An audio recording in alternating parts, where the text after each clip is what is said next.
Bueno, y como ya sabemos, la OMPI, la Organización Mundial de la Propiedad Intelectual, es la encargada de todos los tratados internacionalmente de los derechos de autor, pero pues cómo ha llegado hasta aquí, ¿no? A continuación vamos a presentar como un poquito de la historia y de los antecedentes, los datos como más importantes en la historia de cómo se ha consolidado lo que hoy conocemos como derecho de autor y propiedad industrial e intelectual. Todo comienza en 1883 con el Convenio de París para la protección de la propiedad industrial.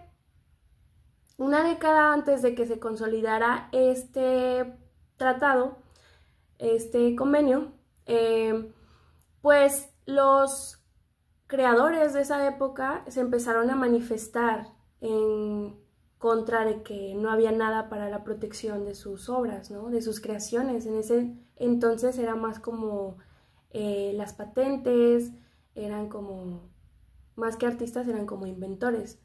Entonces les daba un poco de miedo el que fueran robados. Y pues así nace el Convenio de París en 1883 para empezar a proteger las patentes, los dibujos industriales, los dibujos y las marcas.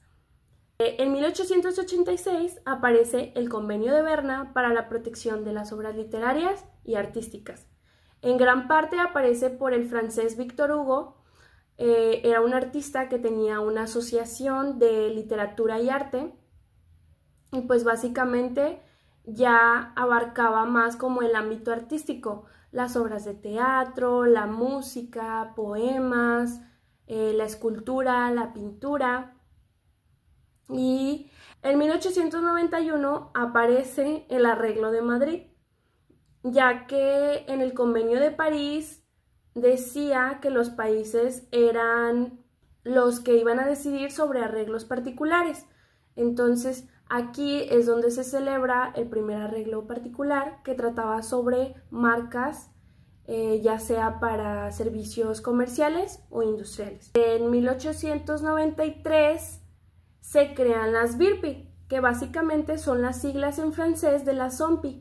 Dicha asociación se trataba de la fusión entre ya los dos convenios existentes, que era el de París y el de Berna. Básicamente fue como las oficinas internacionales reunidas para la protección de la propiedad intelectual. Duró así por muchos años, hasta 1967, en donde se firma el convenio de las OMPI, la Organización Mundial de la Propiedad Intelectual, como una organización ingubernamental. Entonces aquí pues desaparecen las BIRPI. En 1974 las OMPI forman parte de la Organización de las Naciones Unidas. Entonces todos los estados que pertenecían a la Organización Mundial de las Naciones Unidas pues podían gozar o no de los derechos de las OMPI, de los servicios de las OMPI, perdón.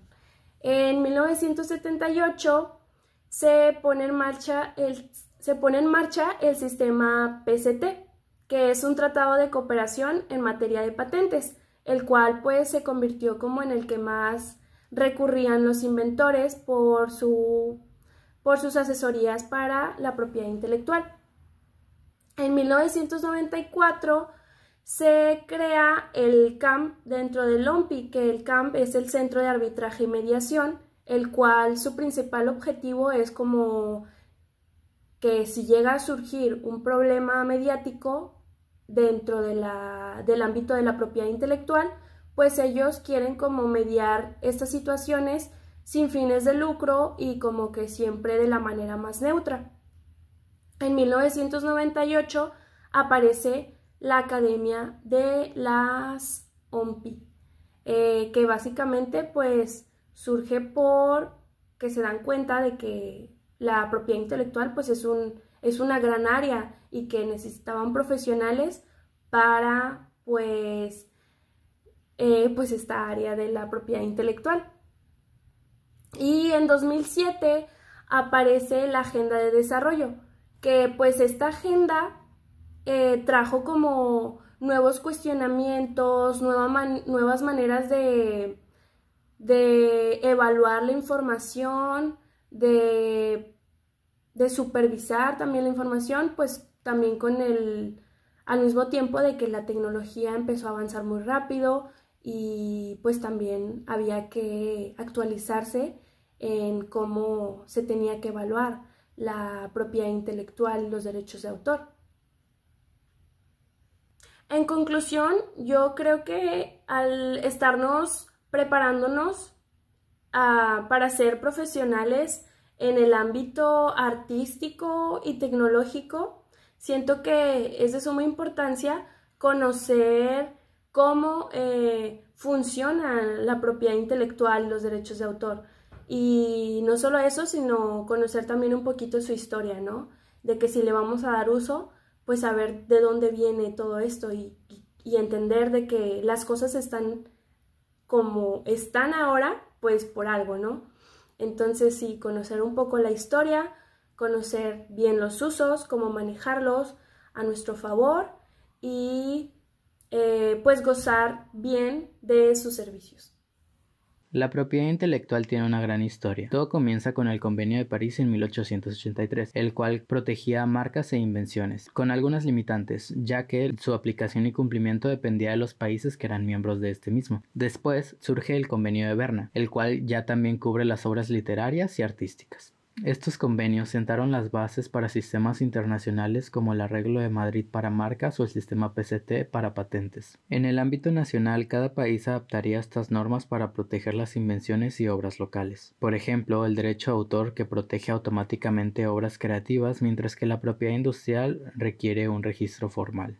Al final, todos estos acuerdos sentaron las bases, y pese a tener un gran alcance por lo mismo de que se integraban muchos países para conformarlos, también estaban limitados en ese aspecto, ya que fuera de los países que no eran parte de estos convenios no aplicaban las mismas normas para protección. Ya con las bases y antecedentes planteados, ¿cuáles son las diferencias entre los derechos de autor y la propiedad intelectual? El derecho de autor protege obras literarias, artísticas y culturales, ya sean libros, canciones, películas, pinturas, entre otros, y su objetivo es fomentar la creatividad, dándole al autor sus derechos exclusivos sobre su obra. Estos derechos duran como mínimo 50 años después de la muerte del autor, y la protección es automática desde el momento en que tú creas la obra. Por otro lado, la propiedad industrial protege creaciones más técnicas y comerciales, como lo son las invenciones, las patentes, las marcas registradas, los diseños industriales. A diferencia del derecho de autor, la propiedad industrial sí requiere un registro. Por ejemplo, una patente puede durar 20 años, pero tiene la ventaja de que la puedes estar renovando indefinidamente. Entonces, ¿cuáles son las diferencias? El derecho de autor protege obras artísticas y culturales, mientras que la propiedad industrial se enfoca en invenciones y signos comerciales. El derecho de autor es automático, mientras que la propiedad industrial requiere de un registro. La duración del derecho de autor es limitada, pero las marcas pueden seguirse protegiendo indefinidamente con el tiempo. Tanto los derechos de autor como la propiedad industrial tienen alcances internacionales, ya que, como lo vimos, en el Convenio de Berna se protege el derecho de autor en varios países, mientras que en el Convenio de París y el sistema PCT se facilita la protección en las marcas y patentes. Hablar acerca de las instituciones principales que protegen lo que es el derecho del autor y la propiedad industrial en México. En este caso tenemos dos instituciones que protegen ambos derechos aquí en México, que en cuanto al derecho del autor tenemos al Instituto Nacional del Derecho del Autor, que es el INDAUTOR, mientras que para la propiedad industrial tenemos el Instituto Mexicano de la Propiedad Industrial, el INPI. En este caso, lo que es el INDAUTOR es el organismo responsable de la protección de los derechos de autor. Su principal función es la de gestionar el registro de las obras literarias, artísticas, científicas y otorgar protección a los creadores de estas obras y garantizar sus derechos patrimoniales y morales. Mientras que por el otro lado, el INPI es el instituto que se encarga de la propiedad industrial, lo que incluye las patentes, las marcas, los diseños y los secretos industriales. Aquí es bueno recalcar que ambas instituciones son dependientes totalmente del gobierno federal y pues trabajan para proteger los derechos de los creadores e innovadores. Aquí les van algunas de las similitudes que tienen entre ellas. Ambas, como les mencioné, son totalmente dependientes del gobierno federal. Ambas tienen el propósito de proteger la propiedad intelectual en México y ambas también son basadas en registros. Y por el otro lado, aquí tenemos algunas de sus diferencias. La más clara, como ya lo habíamos comentado hace un momento, el indautor pues se encarga de la protección del derecho del autor, mientras que el INPI de la propiedad industrial. El indautor protege los derechos patrimoniales y morales, mientras que el INPI los derechos sobre la innovación y comercial. Aquí también es importante aclarar que el indautor otorga protección a las obras durante la vida del autor más 100 años después de su muerte, mientras que el INPI otorga protección temporal para sus patentes y modelos, pero solo por 20 años con posibilidad de renovarse indefinidamente por 10 años más. Finalmente, como conclusión, pues hay que tener totalmente clara la diferencia entre el derecho del autor y la propiedad industrial, ya que son hechos que estarán ligados totalmente a nosotros a través de nuestro trabajo. Saber y reconocer cuándo tenemos que utilizar una u otra de estas organizaciones, pues nos ayudará totalmente a sacar el máximo provecho y beneficio a nuestras obras. Y pues más que nada hay que utilizar dichas instituciones de la mejor manera para poder sacarle beneficio, no, el beneficio propio.